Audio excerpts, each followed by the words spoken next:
বাংলাদেশ থেকে স্থলপথে তৈরি পোশাক, প্রক্রিয়াজাত খাদ্যসহ বেশ কিছু পণ্য আমদানিতে ভারতের নিষেধাজ্ঞা। আওতামুক্ত নৌপথ ও নেপাল ভুটানের রপ্তানি। করিডোর ও বন্দরের ব্যাপারে সিদ্ধান্ত নেবে নির্বাচিত সরকার। পরিস্থিতি ঘোলাটে না করে নির্বাচনের সুস্পষ্ট রোডম্যাপ দাবি তারেক রহমানের।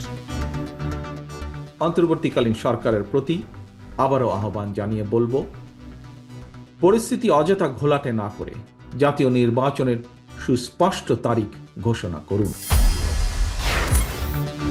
সংখ্যায় বেশি হলেও আবাসন সুবিধায় পিছিয়ে ঢাকা বিশ্ববিদ্যালয়ের নারী শিক্ষার্থীরা। হলের পরিবেশ ও খাবার নিয়ে রয়েছে অভিযোগ। ইসরায়েলকে পাশ কাটিয়ে গাজার দখল নিতে ট্রাম্পের নয়া পরিকল্পনা। যুক্তরাষ্ট্রের পাত্তা না পেয়ে আরও আগ্রাসী Netanyahu. All right, last ball. And he's gone. Oh my God. ইমনের সেঞ্চুরিতে শারজায় প্রথম টি-20তে আরব আমিরাতকে 27 রানে হারালো বাংলাদেশ। মুস্তাফিজ ও তানজিম সাকিবের সাশ্রয়ী বোলিংয়ের সাফল্য।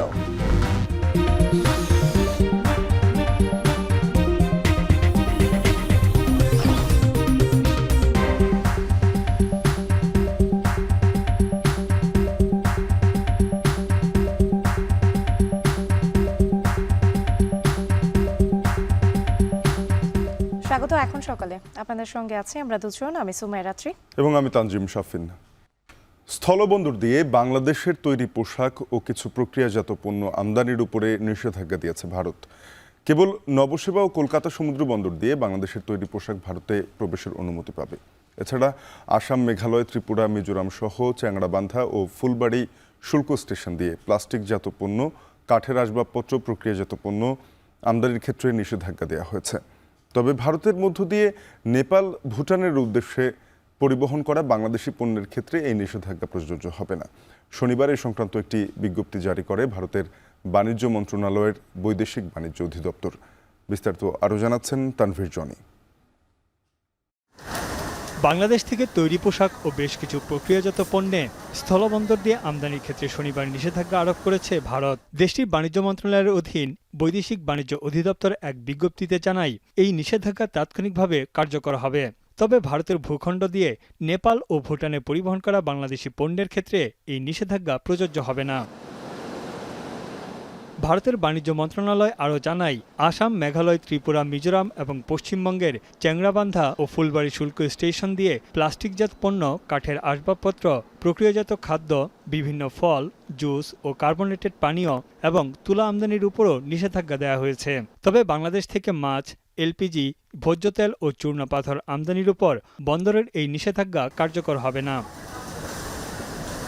বাংলাদেশের তৈরি পোশাক কোনো স্থলবন্দর দিয়ে ভারতে প্রবেশ করতে দেয়া হবে না। কেবল নবসেবা ও কলকাতা সমুদ্র বন্দর দিয়ে তৈরি পোশাক ভারতে যেতে পারবে। এতে করে এইসব পণ্য রপ্তানিতে বাড়বে পরিবহন খরচ।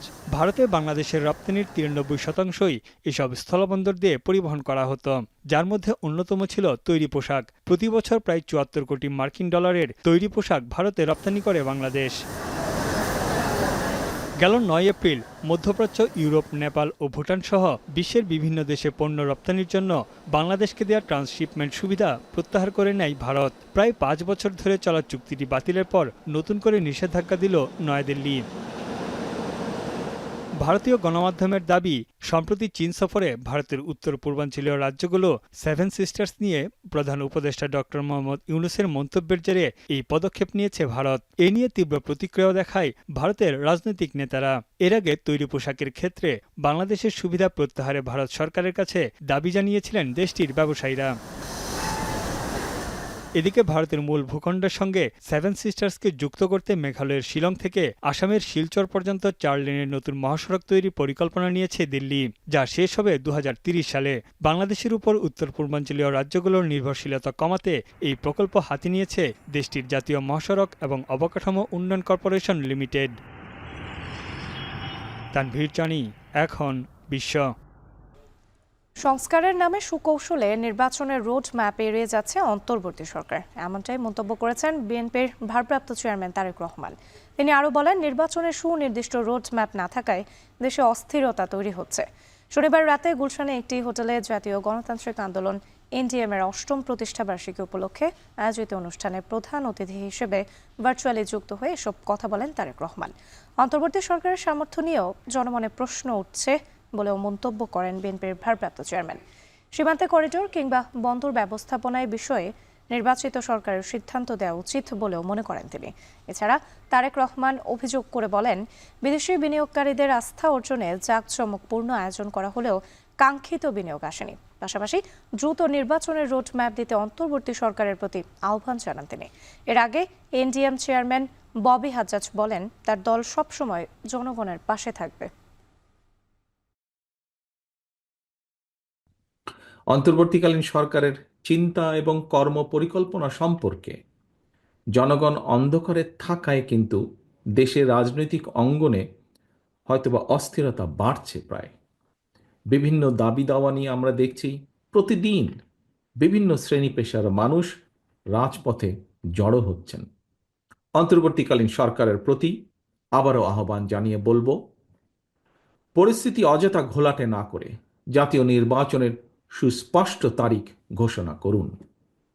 জনগণের ভোটে জনগণের কাছে দায়বদ্ধ সরকার প্রতিষ্ঠা করা না গেলে পতিত পলাতক স্বৈরাচারকে মোকাবেলা করা সহজ হবে না। ঢাকা বিশ্ববিদ্যালয়ে নারী শিক্ষার্থীর সংখ্যা বেশি হলেও তাদের জন্য আবাসন সুযোগ অপ্রতুল। বর্তমান হলগুলোর খাবার ও পরিবেশ নিয়ে শিক্ষার্থীদের রয়েছে অসন্তোষ ও স্বাস্থ্য ঝুঁকির অভিযোগ। অনাবাসিক শিক্ষার্থীরা পড়ছেন বাড়তি সমস্যায়। কর্তৃপক্ষ বলছে, নতুন হল নির্মাণের উদ্যোগ চলছে। এদিকে শিক্ষার্থীদের প্রত্যাশা নিরাপদ, মানসম্মত ও শিক্ষার্থী বান্ধব আবাসন নিশ্চিত হোক। আর জানাচ্ছেন তাজফিহা উখরোজ। ছাত্র আন্দোলনে নতুন মাত্রা যোগ করতে বড় ভূমিকা পালন করেছিল ঢাকা বিশ্ববিদ্যালয়ের রোকেয়া হলের শিক্ষার্থীরা। আন্দোলনের এত মাস পেরিয়ে যাওয়ার পর চারিদিকে যখন সংস্কারের ছড়াছড়ি, তখন ঠিক কী অবস্থায় আছে ঢাবির নারী শিক্ষার্থীদের এই হলগুলো? ঢাকা বিশ্ববিদ্যালয়ের প্রায় 52% শিক্ষার্থী নারী, অথচ তাদের জন্য নির্ধারিত মাত্র 5টি আবাসিক হল, যা প্রয়োজনের তুলনায় একেবারেই অপর্যাপ্ত। আবাসন সংকট, নিম্নমানের খাবার এবং স্বাস্থ্য ঝুঁকি নিয়ে শিক্ষার্থীদের অভিযোগ দীর্ঘদিনের। রাজনৈতিক প্রেক্ষাপট বদলের পর আশা ছিল বদলাবে তাদের দৈনন্দিন দুর্ভোগের চিত্র, কিন্তু বাস্তবে কতটা পরিবর্তন এসেছে এ প্রশ্নের উত্তর খুঁজতে কথা বলেছেন ঢাকা বিশ্ববিদ্যালয়ের শিক্ষার্থীরাই। 5 আগস্টের পরে আমরা যে বিশেষ করে যে সমস্যাটা ফেস করছি সেটা হচ্ছে আমাদের ফিমেল ডরমিটরিগুলোতে আবাসনের যে সংকট। এত ছোট ছোট হলগুলোর মধ্যে এত বেশি সংখ্যক স্টুডেন্টকে আসলে জায়গা দেওয়া সম্ভব না। সেই কারণে আমাদের হল প্রশাসনের পক্ষ থেকে অনেক সময় আমি দেখেছি তারা চেষ্টাও করেছে, কিন্তু আসলে আবাসন ব্যবস্থাটা সমাধান করা তাদের পক্ষে ওভাবে সম্ভব হচ্ছে না। এই খাবারের দৃশ্য ঢাকা বিশ্ববিদ্যালয়ের শামসুন নাহার হলের। ভাত, একটি ছোট মাছের টুকরা আর পাতলা ডাল, যার দাম ও মানের সামঞ্জস্য নেই মোটেও। আবাসন, খাবারের মান নিয়ে অসন্তোষ তো রয়েছেই, সাথে রয়েছে মানসিক স্বাস্থ্য নিয়ে দুশ্চিন্তা। আপনি যে সংস্কারের কথা বলছেন, সেই সংস্কারের আগেও আমি হলে অবস্থান করতাম এবং সেই সময়ে আবাসন এবং খাবার নিয়ে মেয়েদের যে ভোগান্তি ছিল ওটা এখনো চলমান আছে। যখন কোনো মেয়ে অসুস্থ হয়ে পড়তো, ওইটার কারণে আমরা পর্যাপ্ত হয়তো অ্যাম্বুলেন্স সেবাটা ওইভাবে পাইতাম না। প্রশাসনের কাছে আমরা কথা বলেছি বারবার এবং ওনারা আমাদেরকে আশ্বাস দিয়েছেন যে হবে, কিন্তু শেষমেশ আসলে কিছুই হয়নি। অন্যদিকে অনাবাসিক শিক্ষার্থীদের অভিযোগ, হলে প্রবেশ করতে না পারায় পড়তে হয় নানা বিড়ম্বনায়। অনাবাসিক শিক্ষার্থী হিসেবে আমার জন্য আসলেও একটু কষ্ট যে ডেইলি এত দূর থেকে এসে ক্লাস করা, আবার পরীক্ষার মধ্যে এরকম হয় যে যাতায়াত করতেই টাইম চলে যায়, পড়ারই সময় পাওয়া যায় না। এ বিষয়ে হল কর্তৃপক্ষের দাবি, নতুন হল নির্মাণের মাধ্যমে শিগগিরই কমে আসবে আবাসন সংকট। নারী শিক্ষার্থীদের সমস্যা সমাধানে কাজ চলছে বলেও জানালেন তারা। টাকা অনুমোদন হয়েছে, মেয়েদের কিন্তু হল হচ্ছে, কয়েকটা জায়গাও দেওয়া হয়েছে। এখন আশা করছি যদি হল হয়ে যায় এবং সেটি 1500 মেয়ের ক্যাপাসিটি ধরে সেই হলটি হয়ে গেলে মেয়েদের যে বর্তমানে যে সমস্যা, এই সমস্যা কিছুটা কমে যাবে। যারা চলতেই পারছে না, মাসে 3000 করে টাকা দেওয়া হবে। সেই আমার হল থেকে সর্বোচ্চ 284 জনের লিস্ট আমরা পাঠিয়ে সেটা অ্যাপ্রুভ করেছেন। শিক্ষার্থীদের আশা, খুব শিগগিরই গড়ে উঠবে আরও শিক্ষার্থী বান্ধব হল। তাদের প্রত্যাশা, আবাসন সংকট দূর হোক, নিশ্চিত হোক নিরাপত্তা ও মানসম্মত পরিবেশ। তাজফিহা উখরোজ, এখন, ঢাকা। বজ্রপাতে আশঙ্কাজনকভাবে বাড়ছে মৃত্যুর সংখ্যা। গত সোমবার একদিনে প্রায় অন্তত 19 জনের প্রাণ যায়। তথ্য বলছে গেল 1 বছরে বজ্রপাতে প্রাণহানি ঘটেছে 260 জনের। নিহতদের মধ্যে বেশিরভাগই খোলা মাঠে কাজ করা কৃষক। বজ্রপাতে প্রাণহানি কমাতে জনসচেতনতার পাশাপাশি বজ্র নিরোধক দণ্ড স্থাপন করা জরুরি বলে মনে করছেন বিশেষজ্ঞরা। খালেদ সাইফুল্লাহর প্রতিবেদন, ক্যামেরায় ছিলেন বাসির আহমেদ।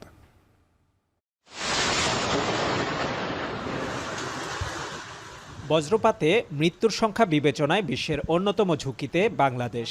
জলবায়ু পরিবর্তনের প্রভাবে দিন দিন বাড়ছে বজ্রপাতের হার, বাড়ছে হতাহতের ঘটনাও। নিহতের বিপরীতে আহতের সংখ্যাও কম নয়, অন্তত 3 গুণ বেশি। তাৎক্ষণিক প্রাণে বেঁচে গেলেও স্বাভাবিক জীবনে ফিরতে পারেন না অনেকেই। আর মৃতদের মধ্যে 70 ভাগই কৃষক। এপ্রিল ও মে মাস সাধারণত ধান কাটার মৌসুম। এ সময় বৃক্ষহীন খোলা প্রান্তরে ধান কাটামারাই কাজে ব্যস্ত থাকেন কৃষক। বৈরী আবহাওয়ার মধ্যে দীর্ঘ সময় ধরে কাজ করতে হয় তাদের। এতে প্রায়ই বজ্রপাতের শিকার হন তারা। বৃষ্টি আসার আগে আগেই বজ্রপাত শুরু হয়, তো ওখানে আমাদের গৃহস্থ যারা থাকে ওরা আর কি আমাদেরকে ছুটি দেয় না, ওরা আর কি তারা দেয় আমাদেরকে ধান নিয়ে যাওয়ার জন্য। খুবই ভয় পাই বৃষ্টির মধ্যে। মনে করেন যে সময় কাজ করি গৃহস্থ, মনে করেন যে এই কাজ আমাকে শেষ দেওয়া লাগবে। এমন বছর খরচ করে গৃহস্থী করলাম, এখন এই যদি বৃষ্টিতে ভিজে যায় তাহলে এই ধানগুলো আমাদের নষ্ট হয়ে যাবে। এই কারণে মেঘ বৃষ্টি দেখি না আমরা মাঠে নামে পড়ি। বিশেষজ্ঞরা বলছেন বজ্রপাত বৃদ্ধির অন্যতম কারণ বায়ু দূষণ। এপ্রিল থেকে মে মাস পর্যন্ত দেশের বাতাসে প্রচুর পরিমাণে ধূলিকণা ও সালফেট মেঘের গঠনে প্রভাব ফেলে। এতে বাড়িয়ে তোলে বজ্রপাতের সম্ভাবনা। এ সময় আকাশে কালো মেঘ দেখা দিলে মাঠঘাট ও খোলা প্রান্তর থেকে নিরাপদ আশ্রয়ে অবস্থান নেয়ার পরামর্শ তাদের। যদি সরকারিভাবে উদ্যোগ গ্রহণ করা হয় এবং যদি কোনো প্রকল্পের মাধ্যমে এটা নিরোধের জন্য লাইটিং অ্যারেস্টার ব্যবহার করা যায়, তাহলে মৃত্যু সংখ্যা আরও কমে আসবে বলে আমি আশা করি। অন্যদিকে বজ্রপাতে মৃত্যু রোধে তালগাছ লাগানোর পাশাপাশি বজ্র নিরোধক দণ্ড স্থাপন জরুরি বলে মনে করছেন পরিবেশ ও দুর্যোগ বিশ্লেষকরা। বড় বড় তাল গাছগুলো ছিল, এইগুলো সব আকাশে উঁকি মারা ছিল। দেখা গেছে কি বজ্রপাতটা মাটিতে পড়ার আগে ওই গাছটার উপরে পড়ছে, সেই গাছের পাতা জ্বলে যায়, মোটামুটি একজনের জীবন তো বেঁচে গেল। এখন মানুষ বিনা কারণে গাছগুলা ধ্বংস করতেছে। আকাশে যখন কালো মেঘ দেখব তখন আমরা বাসা থেকে বা ঘর থেকে বের হব না। যারা বাইরে আছে, যারা মাছ ধরে বা কৃষিকাজে কাজ করে, তাদেরকেও আমাদের এরকম পরামর্শ দেওয়া আছে যে তারা যাতে কৃষিকাজ মাঠ থেকে যাতে সবাই যাতে বাড়িতে চলে আসে। গত সোমবার কুমিল্লার বরুড়া এলাকায় মেঘাচ্ছন্ন আকাশ থেকে বিকট শব্দে হঠাৎ বজ্রপাত হয়। তাৎক্ষণিক কিছু বুঝে ওঠার আগেই অচেতন হয়ে মাটিতে লুটে পড়ে 2 কিশোর। আগুনে পোড়া গাড়ির মতো শরীর থেকে উঠতে থাকে ধোঁয়া। ঘটে হতাহতের ঘটনা। এদিন জেলার মুরাদনগর ও দেবিদ্বারে বজ্রপাতে মৃত্যু হয় আরও 3 কৃষকের। সারা দেশে মারা যায় বেশ কয়েকজন স্কুল শিক্ষার্থী সহ অন্তত 19 জন। খালেদ সাইফুল্লাহ, এখন কুমিল্লা। বগুড়া পৌরসভাকে সিটি কর্পোরেশনে উন্নীত করার প্রক্রিয়া শুরু হয় উচ্ছ্বসিত শহরবাসী। তবে করের বোঝা না চাপিয়ে অবহেলিত বগুড়ার উন্নয়ন দেখতে চান তারা। জেলা প্রশাসকের আশ্বাস, দ্রুতই ঘোষণা আসবে বগুড়া সিটি কর্পোরেশনের। রাজীব সেলিমের প্রতিবেদন, আর ক্যামেরায় ছিলেন সাইফুল সাগর। বগুড়া জেলা শহরের প্রবেশপথে ময়লা রাখার জন্য পৌরসভার নির্ধারিত জায়গা এটি। ধারণ ক্ষমতার চেয়ে কয়েক গুণ বেশি ময়লা ফেলা হয় এখানে, যদিও সেসব ময়লা সরাতে নেই পর্যাপ্ত গাড়ি ও লোকবল। রাস্তার পাশে দীর্ঘ সময় পড়ে থাকে এসব আবর্জনা। শহরের বিভিন্ন জায়গায় ডাস্টবিন থাকলেও নিয়মিত ময়লা অপসারণ না হওয়ায় তৈরি হয়েছে অস্বাস্থ্যকর পরিবেশ। তাছাড়া ড্রেনেজ ব্যবস্থার বেহাল দশায় সামান্য বৃষ্টিতেই সড়কে পানি জমে সৃষ্টি হয় জলাবদ্ধতা। পথঘাটেও নেই সংস্কার কাজ। খানাখন্দে চলাচলের অযোগ্য হয়ে পড়েছে পৌরসভার বেশিরভাগ সড়ক। রাস্তার উপর ময়লা চলে আসে, বৃষ্টি হলে আরো পচে ধরে যায়, আরো দুর্গন্ধ বাড়ায় ভাই। এখানে আসলে মানুষ যে আমরা কিভাবে আবাসিক এলাকাতে বসবাস করতেছি, যদি কোনো একটা লোক আমাদের আত্মীয় স্বজন বাইরে থেকে আসে, তারা অনেক কথা অপবাদ দেয়, আমরা লজ্জিত হই তাদের সামনে। দ্রুত কমার কথা আমরা বারবার বলছি, তো দেখেন দুর্ঘটনা হতেছে বলে আপনারা ময়লা ফালালে সেভাবেই সেফটি করে ময়লা ফালান, কিন্তু তারা শুনছে না। তারা আমাদের মানুষই মনে করে না এই এলাকাতে। পানি উঠলে এখন মনে করেন যে আমাদের তো বাইরে হতেই হবে, এখন কথা হচ্ছে কি যে যাই যেভাবে পারে স্যান্ডেল জুতা পায়ে এতে বের হওয়ার উপায় থাকে না এই যে বর্ষাকালে। নাগরিক দুর্ভোগ বেড়ে বসবাস অনুপযোগী হয়ে পড়েছে বগুড়া পৌরসভা। এরই মধ্যে আশার আলো জাগিয়েছে পৌরসভাকে সিটি কর্পোরেশনে উন্নীত করার আনুষ্ঠানিক প্রক্রিয়া। সিটি কর্পোরেশন হলে অবকাঠামোগত উন্নয়ন, নাগরিক সেবা বাড়া সহ অর্থনৈতিক উন্নয়নের আশায় স্বপ্ন বুনছেন স্থানীয়রা। আমরা নর্দমাটা আমাদের বেশি জরুরি। আমরা অল্প বৃষ্টিতেই পানি জমে যায়, সেই পানি নিষ্কাশনের ব্যবস্থাটা যদি আমরা বড় ড্রেনেজ পাই সেটি আমাদের জন্য ভালো হবে। বিগত প্রায় 18 বছর উন্নয়ন বঞ্চিত বগুড়া পৌরসভা, সেই বগুড়া পৌরসভা সিটি কর্পোরেশন হলে আশা করি সিটি কর্পোরেশনের যে স্ট্যান্ডার্ড, সেই স্ট্যান্ডার্ডে বাজেট বরাদ্দ হবে, তখন উন্নয়ন অনেক বেশি হবে। সিটি কর্পোরেশনে উন্নীত করার প্রক্রিয়া বাস্তবায়নে এরই মধ্যে কাজ শুরুর কথা বলছেন স্থানীয় প্রশাসন। এখন যদিও পৌরসভার যে টোটাল জনবল কাঠামো 162 জন, তার মধ্যে এখন কর্মরত আছে মাত্র 78 জন, বাকি আপনার 84টি পদই কিন্তু শূন্য। তো লোক স্বল্পতার কারণে তারা সেইভাবে কিন্তু সেবাও দিতে পারছে না। তারপর হয়তো আপনার সব জায়গায় ড্রেনও নাই। সিটি কর্পোরেশন হলে আপনার বাজেটের সাথে তো উন্নয়নটা হচ্ছে ডিপেন্ডেন্ট। 1876 সালে প্রতিষ্ঠিত বগুড়া পৌরসভাকে সিটি কর্পোরেশনে উন্নীত করতে 2006 সালে সীমানা সম্প্রসারণ করা হয়। গঠন করা হয় 21টি ওয়ার্ড। তারপর থেকেই স্থগিত হয়ে পড়ে প্রায় 70 বর্গ কিলোমিটার আয়তনের এই পৌরসভাকে সিটি কর্পোরেশনে উন্নীত করার কার্যক্রম। প্রায় 20 বছর পর আবারও চিঠি চালাচালি শুরু হওয়ায় বগুড়া সিটি কর্পোরেশন বাস্তবায়নের মধ্য দিয়ে পর্যাপ্ত নাগরিক সুবিধা পাওয়ার স্বপ্ন দেখছেন বগুড়াবাসী।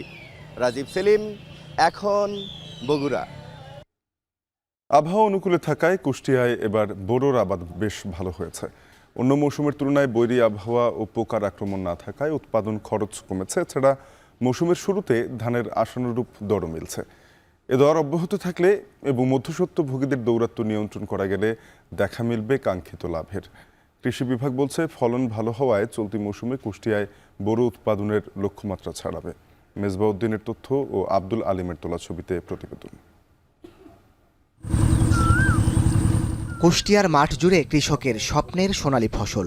বৈরী আবহাওয়া ও পোকামাকড়ের আক্রমণ না থাকা এবং পরিমিত বৃষ্টিপাতে চলতি মৌসুমে জেলায় বোরোর ফলন বেশ ভালো। তীব্র রোদ ও গরম উপেক্ষা করে কষ্টার্জিত ফসল ঘরে তুলতে কৃষকের এখন দিনভর ব্যস্ততা। ইতোমধ্যেই জেলার 80% জমির ধান কাটা শেষ হয়েছে। কোনো ধরনের বিপত্তি ছাড়াই ধান ঘরে তুলতে পারায় খুশি কৃষক। 2-3 বছরের ভিতরে এই বছরে ধানের ফলনটা ভাই ভালো। পোকামাকড় কম, ঝড় বৃষ্টির আগে আমাদের ধানটা উঠছে। দেখা যাচ্ছে কেউ একটু কম হয়, কারো একটু বেশি হয়। এটা ধান চাষবাসের উপর সব কিছু নির্ভর। বিষ মিশিয়ে যেমন দেয় তার সেমন। মৌসুমের শুরুতে কাঁচা ও শুকনো ধান বিক্রি হচ্ছে জাতভেদে 1100 টাকা থেকে 1450 টাকায়। কৃষকরা বলছেন গেল কয়েকবারের তুলনায় সেচ কীটনাশকের ব্যবহার কমেছে। এতে আগের তুলনায় উৎপাদন ব্যয় কমায় লাভের রঙিন স্বপ্ন বুনছেন কৃষক। তবে মৌসুমের শুরুতে আশানুরূপ দাম পেলেও মধ্যস্বত্বভোগীদের দৌরাত্ম্যে দরপতনের শঙ্কাও আছে। পানি লেয়ার পাইছে ভালো, তেল লাগেছে কম, পানিটা ভালো পাইছি, তাই ধানের ঠিক কোন সার ফাঁস দিতে পারি, তাই ধানটা বের ভালো ফলন। প্রতি বছরে 7 বের 8 বের করে বীজ দিয়েছি, এবার 3 বারে ধরেন কাম সারেছি আমরা। খরচ খরচা বাদ দিয়ে 20,000 30,000 টাকা ধান হলে 10,000 লাভ হয়। কৃষি সম্প্রসারণ অধিদপ্তরের তথ্য মতে চলতি মৌসুমে কুষ্টিয়া জেলায় 2,30,000 টনের বেশি বড় উৎপাদনের লক্ষ্য নির্ধারণ করা হয়েছে, যার বাজার মূল্য প্রায় 1,000 কোটি টাকা। আমরা কৃষকদের পরামর্শ দিয়ে যাচ্ছি যে এই মৌসুমে 80% ধান পেকে গেলে দ্রুত ধানটা কেটে বাড়িতে আনে, কারণ যে কোনো মুহূর্তে আমাদের প্রাকৃতিক ঝড় বা শিলাবৃষ্টি হতে পারে, যাতে কৃষকের উৎপাদিত ধানটা নষ্ট হয়। আবাদ ভালো হলেও লাভের বেশিরভাগ অংশ যেন মধ্যস্বত্বভোগীদের ঘরে না ওঠে, সে বিষয়ে হাটবাজারগুলোতে কঠোর নজরদারির দাবি সংশ্লিষ্টদের। এখন কুষ্টিয়া। জলবায়ু পরিবর্তনের প্রভাবে সুনামগঞ্জে পানির স্তর নিচে নেমে গেছে, ফলে টিউবওয়েল থেকে উঠছে না পানি। এতে বিপাকে পড়েছে 12 উপজেলার 3 লক্ষাধিকেরও বেশি মানুষ। বিশুদ্ধ খাবার পানির সংকটে নদী ও পুকুরের অস্বাস্থ্যকর পানি পান করছেন স্থানীয়রা। আরও জানাচ্ছেন লিপসান আহমেদ।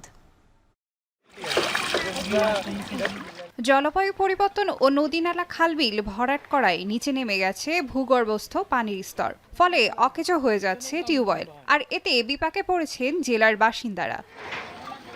সুনামগঞ্জের শিমুলবাগ গ্রামের বাসিন্দা ঝর্ণা বেগম। এক কলসি খাওয়ার পানি সংগ্রহে তীব্র রোদের মধ্যে যেতে হয় কয়েক কিলোমিটার পথ। তবে পরিবারের সারাদিনের জন্য পর্যাপ্ত নয় এই এক কলসি পানি।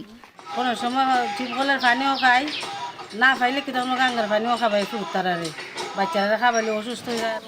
একই চিত্র জেলার সদর বিশ্বরম্ভুর দোয়ারা বাজার সহ মোট 12 উপজেলার সরকারি বেসরকারি টিউবওয়েলের। বিগত সরকারের সময় নিরাপদ পানি সরবরাহের জন্য 34 কোটি টাকা ব্যয়ে প্রকল্প গ্রহণ করা হয়, অথচ প্রকল্প শেষ হওয়ার 2 বছরের মাথায় অকেজো হয়ে গেছে বেশিরভাগ টিউবওয়েল। 9 নং ওয়ার্ডে রঘুনাথপুর, গোবিন্দপুর, শিমুলবাগ যতটা টিউবওয়েল দেওয়া সরকারি সবটা টিউবওয়েল অকেজো। গাঙ্গার হয় না খাইতে খাইতে তোমরা সার হই, আমরা কোনো লাভ হয়েছে না। আমরা খেতি সরকারের দিয়েছি না, আমরা আর খেতি আমরা খাবাইলামও, আমরা টেকা পয়সা দিলাম আরো 10,000 কোটি, তবু হয়নি, আমরা খাইতাম পারছি না। বিশুদ্ধ খাবার পানির জন্য গভীর নলকূপের ওপর নির্ভর করতে হয় এলাকাবাসীর। তবে গভীর নলকূপের পরিমাণও প্রয়োজনের চেয়ে অনেক কম। স্থানীয়রা জানান, টিউবওয়েলের পানি ওঠা বন্ধ হওয়ায় পুকুর ও নদীর পানি ফুটিয়ে পান করতে বাধ্য হচ্ছেন তারা। কল নাই, এখানে কল নষ্ট, একদিন পানির প্রায় 3 দিন উঠে না। পানি নাই বিতায় সাপ্লাই দেওয়া হয়েছে, সাপ্লাইও বন্ধ। নদীতে পানি এনে খায় বাচ্চা অসুখ দাঁড়িয়ে হয়। জেলায় পানি সংকট দূর করতে ইতোমধ্যে 12 উপজেলায় 5,000 সাবমার্সিবল গভীর নলকূপ বসানোর কাজ চলমান রয়েছে, যা শেষ হবে আগামী 25 ডিসেম্বরের মধ্যে। প্রায় 4,000 নলকূপ আমরা বিভিন্ন উপজেলায় ইতিমধ্যে ইউএনডিপির থার্ড পার্টি এটা অ্যাসেসমেন্ট করেছে, ওনারা এটা সাইটগুলো সিলেকশন করেছে, এগুলো এখন মাঠ পর্যায়ে কাজ চলমান আছে। ইতিমধ্যে প্রায় আমার 1,000-এর মতো টিউবওয়েলের ইনস্টলেশন কাজ হয়েছে, বাকিগুলো ক্রমান্বয়ে চলছে। জনস্বাস্থ্য প্রকৌশলী অধিদপ্তরের তথ্য মতে পানির স্তর নিচে নামায় সুনামগঞ্জের 12 উপজেলায় প্রায় 10,000 টিউবওয়েল অকেজো হয়ে পড়েছে। এখন সুনামগঞ্জ। পঞ্চগড়ের অন্যতম অর্থকারী ফসল মরিচ। গেল কয়েক বছর দাম পাওয়ায় বেড়েছে চাষের পরিধি, তবে এবার মরক লেগে কমেছে ফলন, পাশাপাশি দামও নেমেছে অর্ধেকে। গেল বছর থেকে 8 থেকে 10,000 টাকা মনের শুকনো মরিচ এবার বিক্রি হচ্ছে 4 থেকে 5,000 টাকায়। উৎপাদন খরচ বাড়ার পর কাঙ্ক্ষিত দাম না পেয়ে হতাশ চাষিরা। লুৎফর রহমানের প্রতিবেদন। এ যেন সবুজের বুকে বিছানো লাল গালিচা। পঞ্চগড়ে আটোয়ারী উপজেলার মির্জাপুরের মাঠে থরে থরে সাজানো কৃষকের স্বপ্ন। প্রক্রিয়াকরণ শেষে যা চলে যাবে দেশের নানা প্রান্তে। চলছে মরিচের ভরা মৌসুম। কৃষকের জমিতে শোভা পাচ্ছে কাঁচা পাকা মরিচ, যেখান থেকে পাকা মরিচ তুলে পাশের ফাঁকা জমিতে শুকাতে দিচ্ছেন চাষিরা। কৃষকদের দাবি, প্রতিবার বাঁশগাইয়া, আকাশী, জিরাসহ উচ্চ ফলনশীল নানা জাতের দেশি মরিচ আবাদ করেন তারা। তবে গেল বছর বিঘায় 10 থেকে 12 মণ শুকনো মরিচ পাওয়া গেলেও এবার তা মিলছে 6 থেকে 8 মণ। কারেন্ট পোকার মতন আর এই যে মাকড় শেষ করে দিছে আমাদের। এত ওষুধ দেয়, ওষুধ কাজ করে না। এবারে মরিচের কোনো দাম নেই, এবার তো মরিচের ফলনও কম, বাজারে মূল্যও নাই। এবারে যে মরিচে খরচা করছি, সার কীটনাশকের দাম বেশি, কিন্তু মরিচের দাম পাচ্ছি না। এছাড়া কয়েক বছরের তুলনায় এবার মরিচ চাষে খরচ বাড়লেও দাম নেমেছে অর্ধেকে। গেলবার প্রতিমণ শুকনো মরিচ 8 থেকে 10,000 টাকায় বিক্রি হলেও এবার তা বিক্রি হচ্ছে মাত্র 4 থেকে 5,000 টাকায়। গতবারে যেহেতু এরকম দাম, তার জন্য 10 টাকা হলে বেশি পাবো, এই তুলনায় একটু মরিচ বেশি লাগাইছিলাম। গত বছরের তুলনায় এবারে প্রতিমণ মরিচের 5 থেকে 6,000 টাকা দাম কম।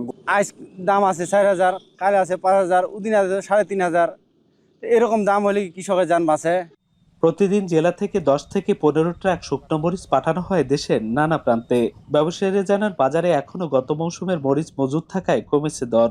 যদি পুরাতন মরিচটা শেষ হয়ে যায় তাহলে আমরা আশা করি যে নতুন মরিচের একটু বাজারটা আমরা পাবো। চিকন মরিচটা আপনার আগে ছিল 6,000, বর্তমান 4400-4500 টাকা বাজার।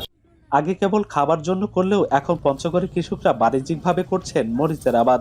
চলতি মৌসুমে জেলায় 9,145 হেক্টর জমিতে মরিচ চাষ হয়েছে। এবার 250 থেকে 300 কোটি টাকার মরিচ বিক্রির আশা কৃষকদের। আমরা কৃষি সম্প্রসারণ বিভাগের পক্ষ থেকে চাষিদেরকে বিভিন্ন প্রশিক্ষণে এই মরিচ উৎপাদনের বিভিন্ন কলাকৌশল আমরা তাদেরকে হাতে কলমে প্রশিক্ষণ দিয়ে থাকি। বিশেষ করে কিভাবে মরিচ লাগাতে হবে, মরিচের কি কি রোগবালাই, কি কি পোকামাকড় আছে, এইসব বিষয়ে আমরা চাষিদের প্রশিক্ষণ দিচ্ছি। ন্যায্য মূল্য পেলে আগামীতে মরিচ চাষের পরিধি যেমন বাড়বে, তেমনি উত্তরের লাল সোনা খ্যাত এই মরিচ প্রান্তিক জেলার অর্থনীতিতে রাখবে গুরুত্বপূর্ণ ভূমিকা, এমনটাই মনে করছেন কৃষকরা। লুৎফর রহমান, এখন পঞ্চগড়। চুয়াডাঙ্গার বাজারে উঠতে শুরু করেছে আম। এবছর উৎপাদন বেশি হয় আমের দাম অনেকটাই কম। জেলার চাহিদা মিটিয়ে এখানকার আম চলে যাচ্ছে দেশের বিভিন্ন বাজারে। এ বিষয়ে আরও জানাতে শহরের আমের পাইকারি আড়ত থেকে যুক্ত হয়েছেন অনিক চক্রবর্তী। অনেক পাকা আম কত দামে বিক্রি হচ্ছে, বাজারে কোন জাতের আমের চাহিদা সবচেয়ে বেশি জানাবেন। রাত্রি চুয়াডাঙ্গা কিন্তু আমের জন্য বিখ্যাত, যেহেতু এই জেলার যে আম উৎপাদন হয় প্রতি বছর, সেই আম এই জেলার চাহিদা মিটিয়ে দেশের বিভিন্ন আসলে পাইকারি বাজারে চলে যায়। এবছর কৃষি সম্প্রসারণ অধিদপ্তর বলছে জেলায় 2030 হেক্টর জমিতে আমের আবাদ হয়েছে। সেই আমের যে পরিমাণ আবাদ হয়েছে সেখান থেকে 30,000 মেট্রিক টন আম উৎপাদনের আশা কৃষি সম্প্রসারণ অধিদপ্তরের, যার বাজার মূল্য প্রায় 200 কোটি টাকা, এমনটাই বলছে কৃষি সম্প্রসারণ অধিদপ্তর। আমি এখন আছি শহরের সবথেকে বড় যে আমের পাইকারি আড়ত, সেই পাইকারি আড়তে বাজারে। এখানে এসে আমি দেখেছি যে সকাল থেকেই যে ব্যবসায়ীরা কিন্তু আম বিক্রি করছে এবং দেশের বিভিন্ন প্রান্ত থেকে কিন্তু এই আমের পাইকারি আড়তে এসেছেন এবং তারা আম কিনছেন। আমার সাথে বেশ কয়েকজন ব্যবসায়ীর কথা হয়েছিল। ব্যবসায়ীরা বলছে যে বাজারে বর্তমানে আটি গুটি এবং বোম্বাই আম পাওয়া যাচ্ছে প্রায় 35-40 এবং 45-50 টাকা কেজি দরে বিভিন্ন আম আসলে বিক্রি হচ্ছে। রাত্রে একটা বিষয় জানিয়ে রাখি যে এরই মধ্যে কিন্তু জেলা প্রশাসন এবং কৃষি সম্প্রসারণ অধিদপ্তর ম্যাঙ্গো ক্যালেন্ডার ঘোষণা করেছে। সেই অনুযায়ী আগামী 22 তারিখে কিন্তু হিমসাগর আম বাজারে পাওয়া যাবে। আপনি জানেন যে একটা বিষয় জানিয়ে রাখি, চুয়াডাঙ্গায় কিন্তু হিমসাগর আমের জন্য খুব বিখ্যাত। এই হিমসাগরের পাশাপাশি ল্যাংড়া আমও কিন্তু চুয়াডাঙ্গায় বিখ্যাত। তো এই আমের যে বাজার, সেই বাজার কিন্তু আরও জমজমাট হয়ে উঠবে 22 তারিখের পর। তখন কিন্তু আরো বিস্তারিত আমের বাজার থেকে জানাতে পারবো রাত্রি। তো আমের পাইকারি আড়ত থেকে চুয়াডাঙ্গা থেকে আমার কাছে এই ছিল সবশেষ। রাত্রি। চুয়াডাঙ্গার বাজারে আম বিক্রি হচ্ছে অনেকটা কম দামে। এ নিয়ে বিস্তারিত জানাতে যুক্ত ছিলেন অনিক চক্রবর্তী। মোবাইলে আর্থিক সেবাদাতা এমএফএস প্রতিষ্ঠান নগদ ফের নিয়ন্ত্রণে নিয়েছে দুষ্কৃতিকারীরা। ফলে পুনরায় অবৈধ টাকা বা ই মানি তৈরির সংখ্যা তৈরি হয়েছে। শনিবার এক সংবাদ সম্মেলনে কথা জানায় বাংলাদেশ ব্যাংকের মুখপাত্র। এদিকে নগদের অর্থ তছরূপের জন্য যাদের বিরুদ্ধে মামলা করা হয়েছিল তাদেরই একজনকে প্রতিষ্ঠানটির প্রধান নির্বাহী কর্মকর্তা নিয়োগ দেওয়া হয়েছে। এতে করে নগদের পরিচালনায় দেখা দিয়েছে অস্থিরতা। আতার ইউনিয়নের প্রতিবেদন। মোবাইলে আর্থিক সেবাদাতা এমএফএস প্রতিষ্ঠান নগদ ফের নিয়ন্ত্রণে নিয়েছে দুষ্কৃতিকারীরা। ফলে পুনরায় অবৈধ টাকা বা ইমানি তৈরির আশঙ্কা তৈরি হয়েছে। গত 5 দিন ধরে প্রতিষ্ঠানটি পরিচালনা করছে অর্থ আত্মসাতের সঙ্গে অভিযুক্ত আসামিরা। শনিবার এক সংবাদ সম্মেলনের মাধ্যমে কথা জানায় বাংলাদেশ ব্যাংক। এর আগে 5 আগস্ট হাসিনা সরকারের পতনের পর নগদের প্রশাসক নিয়োগ দেয় অন্তর্বর্তী সরকার। প্রশাসক বসানোর পর নিরীক্ষায় উঠে আসে নগদে বড় ধরনের জালিয়াতি।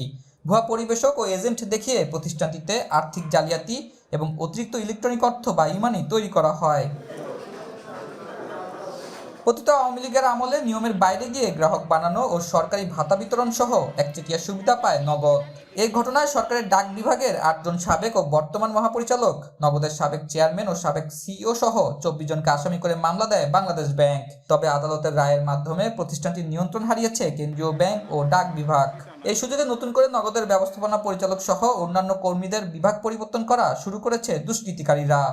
আগামী পরশুদিনে যেহেতু ফুল কোর্টে এটা আদালতে যেটা আলোচনা হবে, এই কারণে আপাতত এটার প্রতি আমরা চেষ্টা করছি এই মুহূর্তে।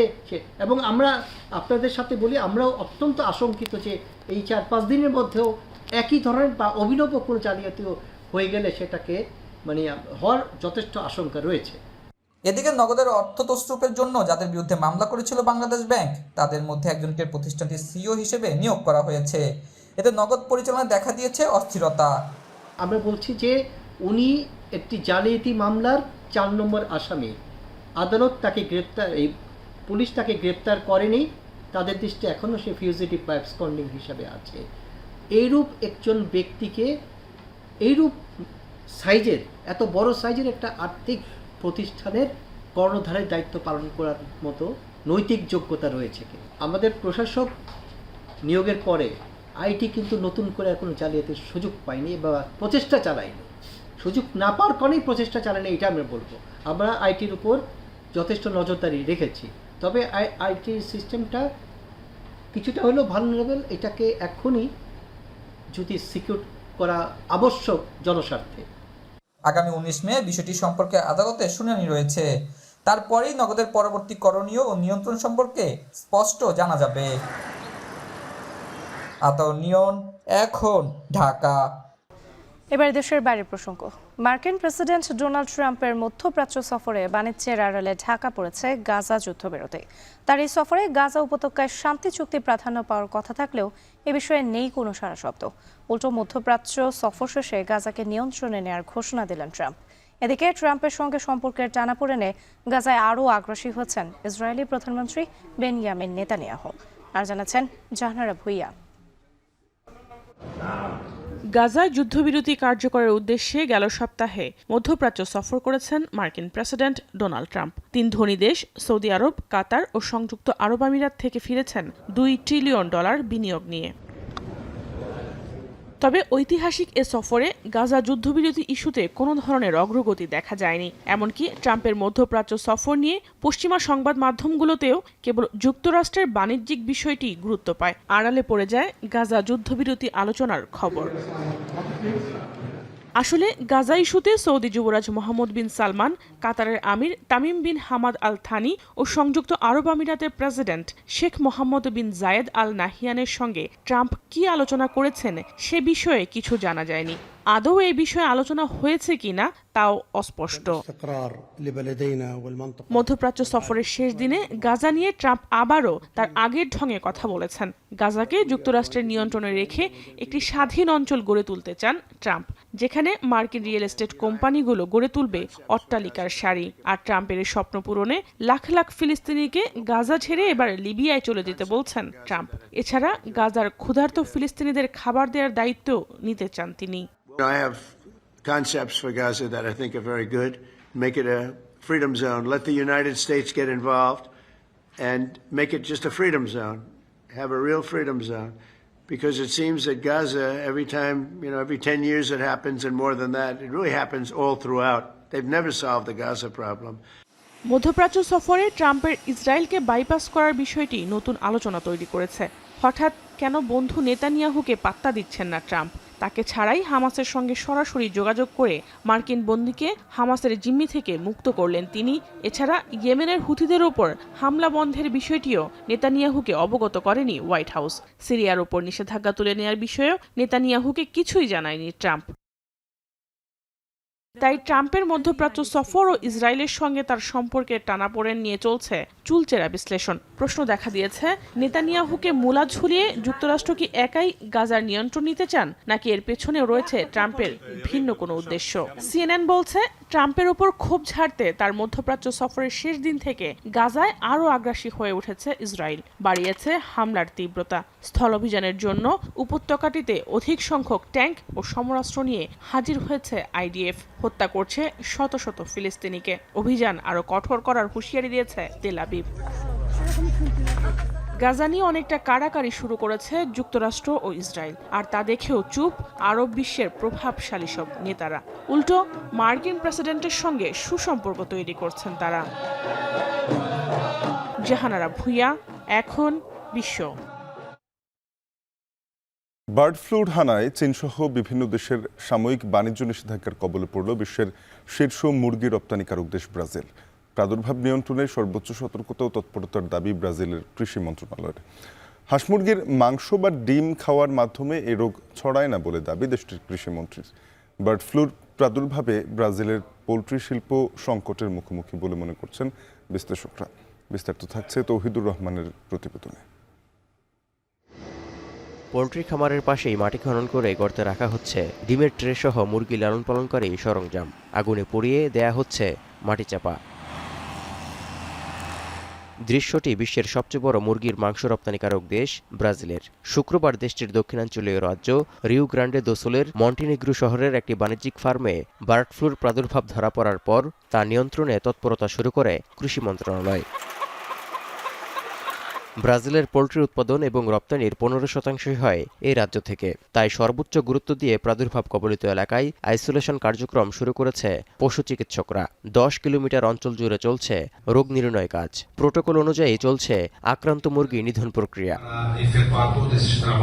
বার্ড ফ্লুর হানায় ব্রাজিল থেকে এরই মধ্যে মুরগির মাংস আমদানিকারক চীন, ইউরোপ সহ অন্যান্য দেশগুলো সাময়িকভাবে বাণিজ্য নিষেধাজ্ঞা আরোপ করেছে। এই অবস্থায় হাঁস মুরগির মাংস বা ডিম খাওয়ার মাধ্যমে এই রোগ ছড়ায় না বলে দাবি দেশটির কৃষি মন্ত্রণালয়ের। এমনকি যেভাবে সতর্কতা জারি করা হয়েছে তাতে ভয় পাওয়ার কারণ নেই বলেও আশ্বস্ত করেছেন দেশটির কৃষিমন্ত্রী। Não há risco da pessoa se contaminar consumindo carne de frango e ovos. Podem consumir com tranquilidade. Até porque as pessoas não podem consumir carne de frango in natura. অর্থনৈতিক বিশ্লেষকরা মনে করছেন বার্ড ফ্লুর প্রাদুর্ভাবের কারণে সংকটের মুখোমুখি ব্রাজিলের poultry শিল্প। এমনকি বাণিজ্যিক নিষেধাজ্ঞার ফলে ব্রাজিলের উৎপাদনও 25% কমার আশঙ্কা করা হচ্ছে, যা বিশ্বব্যাপী মুরগি বা মুরগির মাংসের দামকে প্রভাবিত করবে বলেও শঙ্কা বিশ্লেষকদের।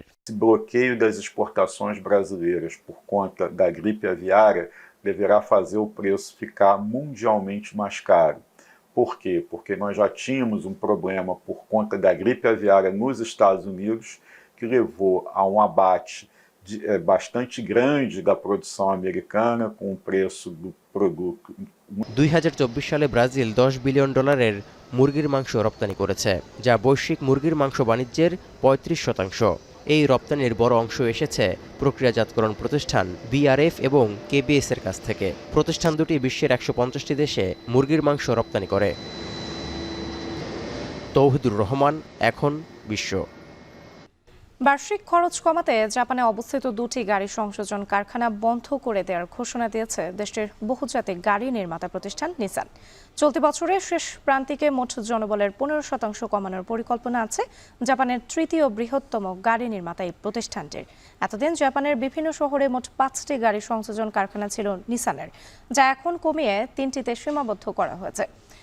এছাড়া আগামী কয়েকদিনের মধ্যে মেক্সিকোর একটি কারখানা বন্ধের ঘোষণা আসতে পারে বলে জানাচ্ছে ব্রিটিশ বার্তা সংস্থা রয়টার্স। চলতি সপ্তাহের শুরুতে বার্ষিক ব্যয় কমানোর পরিকল্পনার অংশ হিসেবে বেশ কিছু কারখানা বন্ধের আভাস দিয়েছিল প্রতিষ্ঠানটি।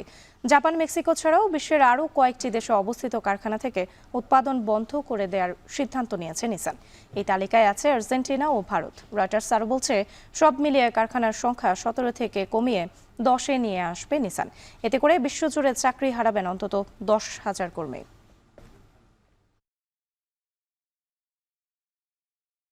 শেষ করবো এখন সকাল। যাওয়ার আগে শিরোনামগুলো আরও একবার। বাংলাদেশ থেকে স্থলপথে তৈরি পোশাক, প্রক্রিয়াজাত খাদ্যসহ বেশ কিছু পণ্য আমদানিতে ভারতের নিষেধাজ্ঞা। আওতামুক্ত নৌপথ ও নেপাল, ভুটানে রপ্তানি। করিডোর ও বন্দরের ব্যাপারে সিদ্ধান্ত নেবে নির্বাচিত সরকার। পরিস্থিতি ঘোলাটে না করে নির্বাচনের সুস্পষ্ট রোডম্যাপ, দাবি তারেক রহমানের। অন্তর্বর্তীকালীন সরকারের প্রতি আবারও আহ্বান জানিয়ে বলবো, পরিস্থিতি অযথা ঘোলাটে না করে জাতীয় নির্বাচনের সুস্পষ্ট তারিখ ঘোষণা করুন। সংখ্যায় বেশি হলেও আবাসন সুবিধায় পিছিয়ে ঢাকা বিশ্ববিদ্যালয়ের নারী শিক্ষার্থীরা। হলের পরিবেশ ও খাবার নিয়ে রয়েছে অভিযোগ। ইসরায়েলকে পাশ কাটিয়ে গাজার দখল নিতে ট্রাম্পের নয়া পরিকল্পনা। যুক্তরাষ্ট্রের পাত্তা না পেয়ে আরও আগ্রাসী Netanyahu. All right, last ball. And he's gone. Oh my God. এবং ইমনের সেঞ্চুরিতে শারজায় প্রথম টি-20তে আরব আমিরাতকে 27 রানে হারালো বাংলাদেশ। মুস্তাফিজ ও তানজিম সাকিবের সাশ্রয়ী বোলিংয়ের সাফল্য। এই ছিল এখন সকালের আয়োজনে। এখন টেলিভিশন ওয়েবসাইটে দেখতে ভিজিট করুন www.ekhon.tv। এছাড়া যুক্ত থাকুন ফেসবুকে facebook.com/tv.ekhon এবং ইউটিউবে দেখতে চোখ রাখুন youtube.com/c/ekhon tv।